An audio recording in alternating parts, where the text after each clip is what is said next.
facts are important, but like emotional truth that Yeah. poets get at is the most exciting and like maybe the most truthful. When I read it in this space, when I bring it to this audience, why do I want to do that today, here, now? Something I think I'm doing a lot in my work is giving a certain amount to be able to see where this boat is going and where the waters are taking it, but not trying to paint the full landscape. Not only because I don't want to share it, but because I don't know if even I want to go there yet myself. So I'm wondering how you handle that, and if it's scary at any points for you, or how you deal with that scariness. Yeah.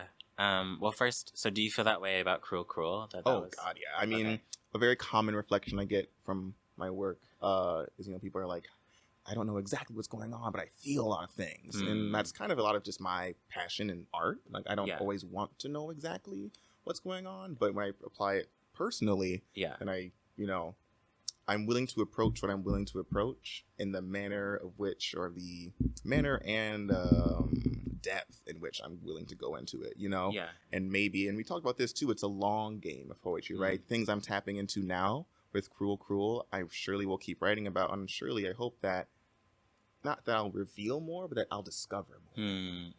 Yeah.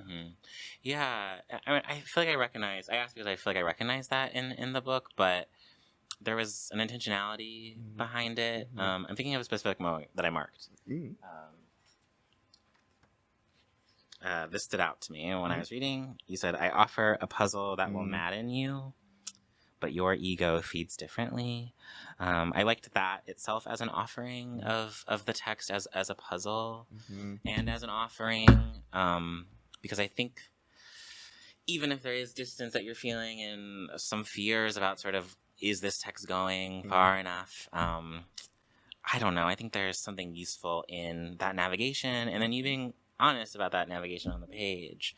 Right? I think poetry is exciting because it's poets thinking about how do we approximate different truths on the page. And I think poetry can do that in a way that no other genre can. The reason I stray away from nonfiction when I do stray away from it is because facts are important, but like emotional truth that poets get at is the most exciting and like maybe the most truthful. But yeah, so for my manuscript for my book is called Bad Forecast, and it's about it like circles around a tornado that was in my hometown in 2011. It was a very deadly, historic storm that the story and the narrative was picked up by the national news that entire summer. I was home that summer. My family's house was fine, but my aunt lost her home. Friends lost their homes, and one of my really close friends was killed. And I think I started writing that manuscript just because it felt sort of inescapable to write. I don't feel like I was particularly brave in approaching it. I think I think the sort of fractured, disheveled, tornadic feelings, if you will, that I was feeling about sort of the weather and the world that could contain something so kind of grim. All of that thinking was just showing up on the page in this like lyric or fractured way. And it's a book a lot about adolescence too, and coming out and race relations in Missouri. So there's like an emotional valence to it that is a bit younger, and that like let me express my fears as they are, and it helps me sort of be unafraid to do that because I could put it behind this sort of younger voice and allow me, the speaker, to feel that. That all being said, I have no idea how I feel when it's out in the world. I think I am fearful of that, of some of those emotional honesty, the choices that I made, and I feel like that's a different question. I want to speak to that. I have another question, but I want to speak to that immediately. Yeah.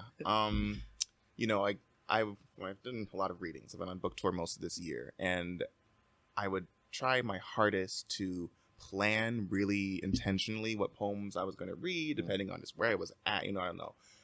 But then, I don't know, somewhat recently, I started kind of winging it. Mm. And in a very sort of like Piscean way, I'll just show up in the space and kind of show up in myself authentically and be like, what poem can I read today? Mm-hmm. I can't read all these poems all the time. In fact, there are quite a few poems in that book I will not be reading out loud, at least not anytime soon. And I think that's okay. I don't think every poem in that book requires my voice as much as, you know, I had to use that voice to write it. But it's still, I don't know. I'm saying this all to say it is a very real part of this endeavor, is that we're so forward here, right? And vulnerable in ourselves and forward that it becomes a bit challenging to re-engage with the work over and over again. You know, Wednesday is different than next Wednesday. You don't know how things will hit you in certain ways, but that emotional landscape, which you spoke to a bit in my book, and I'm seeing it a bit in your work, it's potent, right? And not only for the readers and the audience, but for you as the person not only who wrote it then, but then is re-engaging with it now. Yeah, absolutely. And it honestly keeps happening. And it's frightening, sure, but then, you know, there's some really beautiful moments where, you know, maybe you'll read a poem that kind of scares you a bit, or you'll, you know, be somewhere and you share that and you'll find something you didn't know. And that's sort of going back to that triangle, the pyramid. It made me think about, well, what needs am I trying to address with this poem today? When I read it in this space, when I bring it to this audience, why do I want to do that today, here, now? And I think it helps me when I get a little bit nervous and the emotional impact and effect, if I can contextualize it and think, there's a reason to this, and there's a reason for it specifically right now.